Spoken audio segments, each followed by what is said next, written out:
I feel good. Happy to be back home. Get to enjoy a little bit of my off time with family, and of course, have fun a little bit. I know. How often are you actually even here at home? You know, we always report on your feats in Europe and other places in the world, different track and field meets, left and right, where you, of course, have cleared even a 6-meter jump. How often are you in the Philippines, for real? I think like 2 months in a year.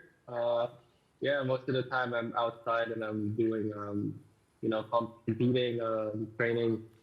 Unfortunately, my coach is based outside of the country, and we still don't have the complete facility that needs to prepare a pole vaulter, at least from like, in the Philippines. How was the pressure over there? And of course, now you're moving even further in the Olympics in Paris next year. How can you compare the Asian Olympics, if you can call it that, the Asian Games and global Olympics?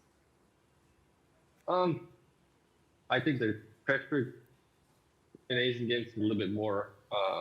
I mean, I would not know yet at this time, but everybody back home is saying that this is an automatic gold, and in sport there's nothing as simple as automatic. It's always a battle, and maybe I have the higher chance or the higher probability even of winning it, but it doesn't mean I'm gonna win it. It's a stat. When it comes to competition, a lot of things can happen, especially in pole vault. You have only 3 attempts to make a bar. If you don't make your first bar, you're out of the competition. So yeah, the pressure is definitely there, but when there's pressure, there's the opportunity. We're rolling video. I think that was of the Saturday meet, right? The last one that you did. Talk us through that process. So you cleared 5.9 meters on your first try, and that was already a new Asian record, right? And you'd already bagged gold at that point, but you still went for 6.02 meters.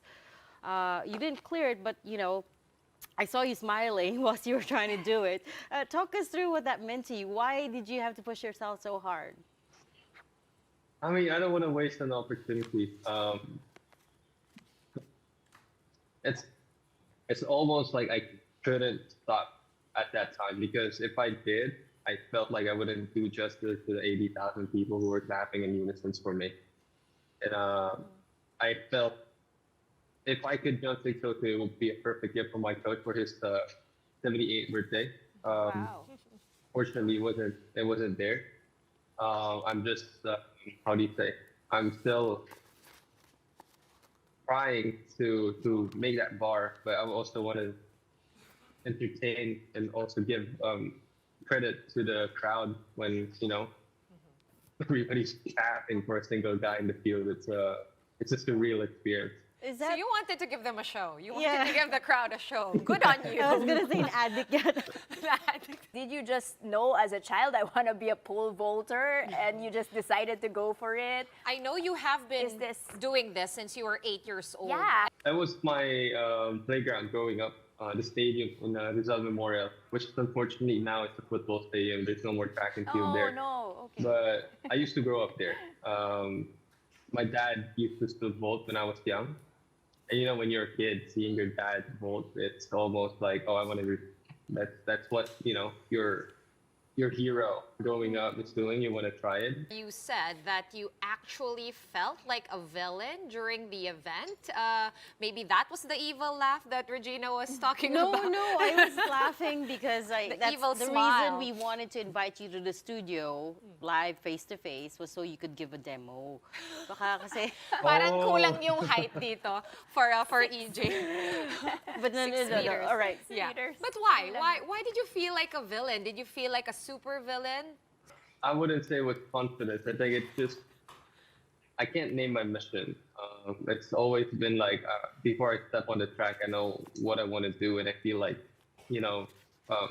my complete being is stepped into one goal, and I think that's how you compete as an athlete. That's how you create the best out of your performance. But going into the meet, I felt like I'm robbing someone else the medal, and it's almost like I'm a heavy favorite. I've had a really good season, and it felt like almost felt like it's bad that I'm there, like in a way, because the people I compete with are my training partners as well, and they're good friends of mine, and they gave me, they basically gave me training in ground facilities during my time in China.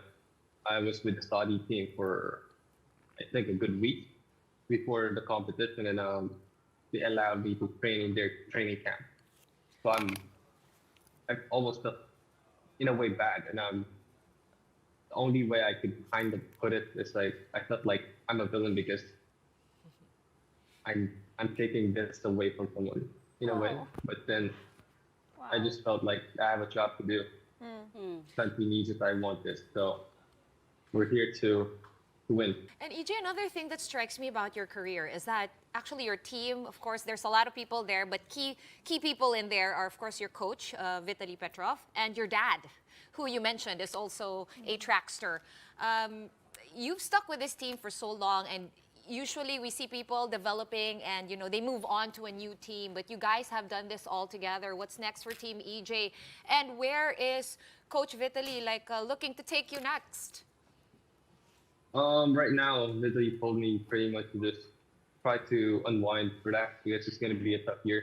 And he already told me like training's going to be hard.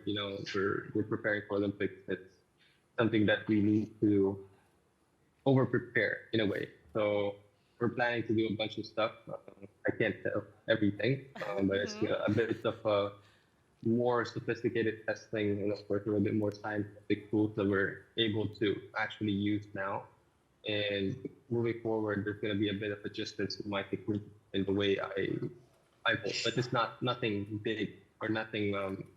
It's not an overhaul of anything. It's just more of improvement of what already exists. What's the strategy to go head to head with your number one frenemy, Armand Duplantis? How to become number one in the world?